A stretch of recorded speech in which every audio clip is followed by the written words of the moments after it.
प्रधानमंत्री नरेंद्र मोदी ने बुधवार को पानीपत रिफाइनरी में बने second generation 2G ethanol plant का वर्चुअल तरीके से उद्घाटन किया। Indian oil corporation limited IOCL की रिफाइनरी में 909 करोड़ रुपए से 35 एकड़ में बने प्लांट का उद्घाटन करने के बाद PM ने कहा कि आज का कार्यक्रम पानीपत और हरियाणा के साथ साथ पूरे देश के किसानों के लिए बहुत अहम है।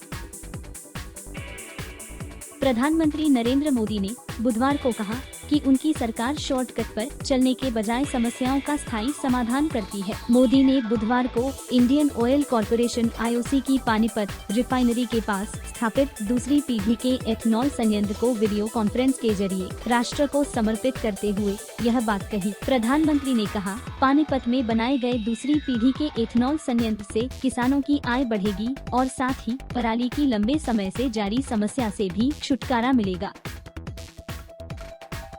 जम्मू कश्मीर के बडगाम जिले में बुधवार को सुरक्षा बलों के साथ मुठभेड़ में लश्कर-ए-तैयबा के 3 आतंकवादी ढेर हो गए। पुलिस ने यह जानकारी दी। पुलिस ने पहले कहा था कि मई में कश्मीरी पंडित राहुल भट्ट की हत्या में शामिल लतीफ राठौर सहित लश्कर के 3 आतंकवादियों को मुठभेड़ स्थल पर घेर लिया गया है। पुलिस के एक अधिकारी ने कहा, अब तक 2 आतंकवादियों को ढेर कर दिया गया है।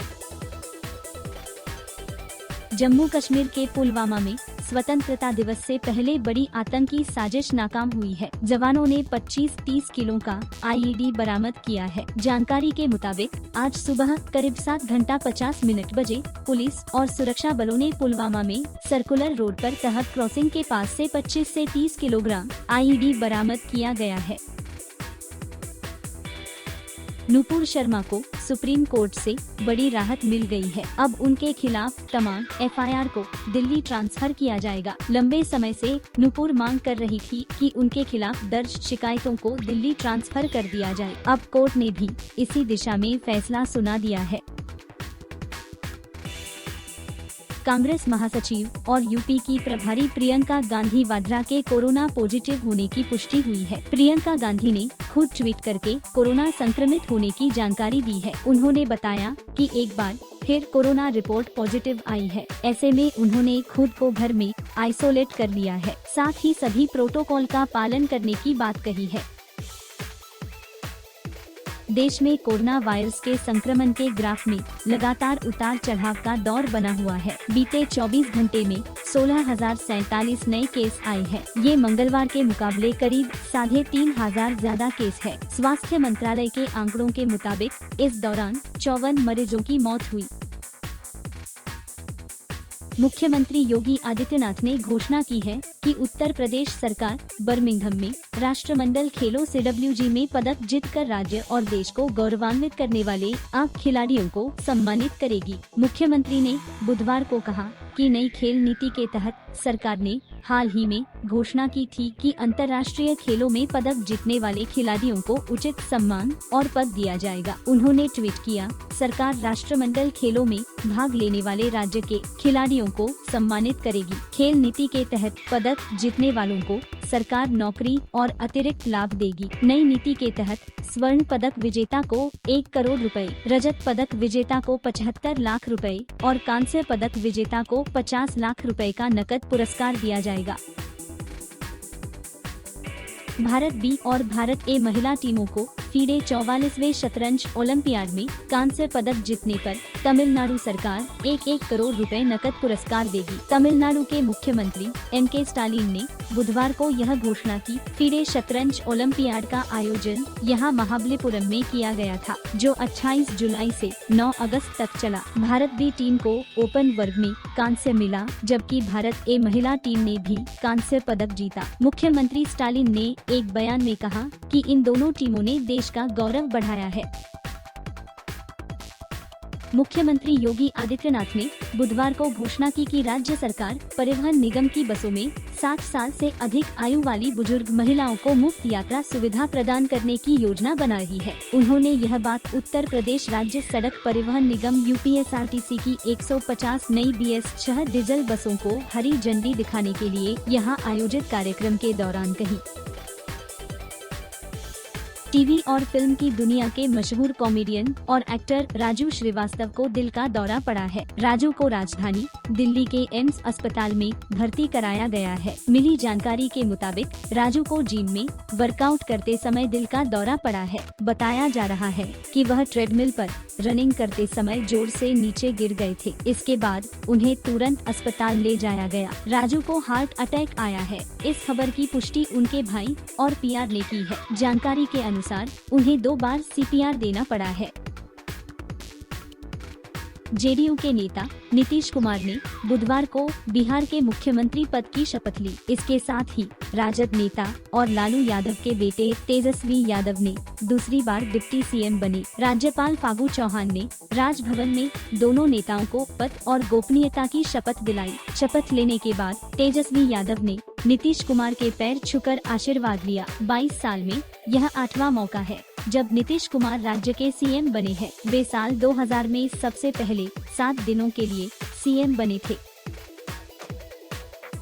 नीतीश कुमार ने मंगलवार को बीजेपी से नाता तोड़कर महागठबंधन के साथ आने का ऐलान किया था। महागठबंधन में इस बार 7 पार्टियां शामिल है। सरकार में विभागों को लेकर फॉर्मूला भी तय हो गया है। गृह मंत्रालय नीतीश कुमार अपने पास ही रखेंगे। पिछली सरकार में जेडीयू के पास जो मंत्रालय थे वे उस पर ही रहेंगे, जबकि बीजेपी के पास जो मंत्रालय थे वे आरजेडी कांग्रेस को दिए जाएंगे।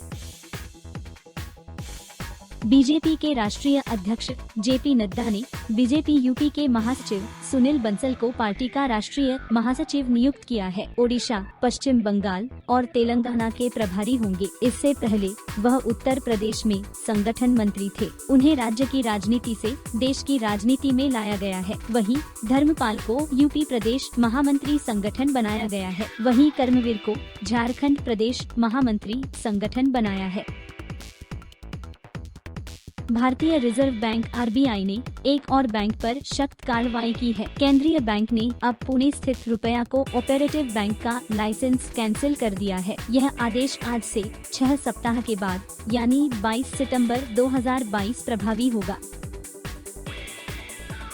जस्टिस उदय उमेश ललित देश के अगले चीफ जस्टिस होंगे। जस्टिस यूयू ललित की नियुक्ति पर राष्ट्रपति द्रौपदी मुर्मू ने मुहर लगा दी है। जस्टिस यूयू ललित देश के 49वें मुख्य न्यायाधीश होंगे। न्यायमूर्ति ललित 27 अगस्त को देश के नए मुख्य न्यायाधीश पदभार ग्रहण करेंगे। बता दें कि जस्टिस ललित वर्तमान सीजेआई एनवी रमन की जगह लेंगे। जस्टिस एनवी रमन 26 अगस्त को सेवानिवृत्त हो रहे हैं।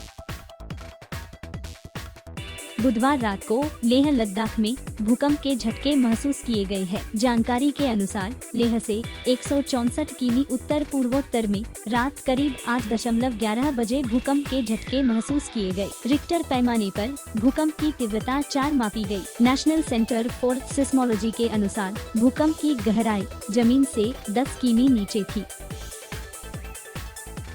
भारतीय टीम के एथलीट्स ने बर्मिंघम में खेले गए राष्ट्रमंडल खेलों में 61 मेडल अपने नाम किए। इसमें 22 गोल्ड, 16 सिल्वर और 23 ब्रॉन्ज शामिल रहे। इसमें हरियाणा के कई एथलीट्स हैं जिन्हें राज्य सरकार ने सम्मानित करने का फैसला लिया है। जानकारी के अनुसार राष्ट्रमंडल खेलों में देश का प्रतिनिधित्व करने वाले राज्य के खिलाड़ियों को हरियाणा सरकार सम्मानित करेगी। सम्मान समारोह 16 अगस्त को गुरुग्राम में होगा। सरकार सभी पदक विजेताओं के साथ साथ राष्ट्रमंडल खेलों में भाग लेने वाले खिलाड़ियों को भी सम्मानित करेगी। सरकार स्वर्ण पदक विजेता को 1.5 करोड़ रुपए, रजत पदक विजेता को 75 लाख रुपए और कांस्य पदक विजेता को 50 लाख रुपए से सम्मानित करेगी। ओलंपिक की तर्ज पर राष्ट्रमंडल खेलों में चौथे स्थान पर रहने वाले खिलाड़ियों को भी 15 लाख रुपए से सम्मानित किया जाएगा।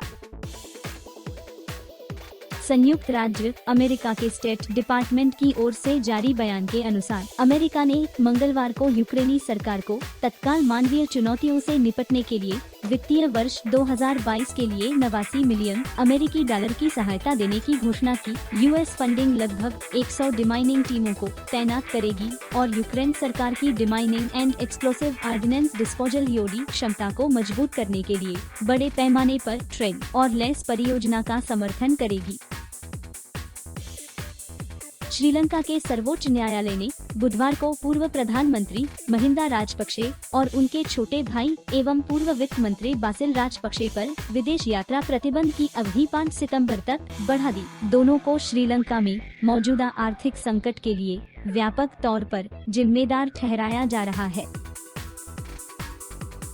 श्रीलंका के पूर्व राष्ट्रपति गोटाबाया राजपक्षे ने थाईलैंड सरकार से देश में शरण लेने का अनुरोध किया है। श्रीलंका के डेली मिरर ने इस बात की पुष्टि की है। गोटाबाया राजपक्षे फिलहाल सिंगापुर में शरण लिए हुए हैं, लेकिन संभावना जताई जा रही है कि राजपक्षे 11 अगस्त को थाईलैंड की राजधानी बैंकॉक जाएंगे। बता दें कि अपने देश श्रीलंका को भयंकर आर्थिक संकट में झोंकने के बाद गोटाबाया राजपक्षे अलग अलग देशों में शरण ले रहे हैं। उधर श्रीलंका में आर्थिक संकट की वजह से हालात बदतर हो रहे हैं। ग्रीस से बड़ी खबर आ रही है। समाचार एजेंसी AFP के अनुसार यहां प्रवासियों से भरी एक नाव पानी में डूब गई है। इस हादसे में 50 लोगों के लापता होने की खबर है। प्रवासियों को लेकर जा रही एक नाव एजियन सागर में ग्रीस द्वीप कार्पाथोस के पास डूब गई। एजेंसी के मुताबिक नाव में मौजूद करीब 29 लोग अब तक बचाए गए हैं। नाव में कुल 79 लोग सवार थे।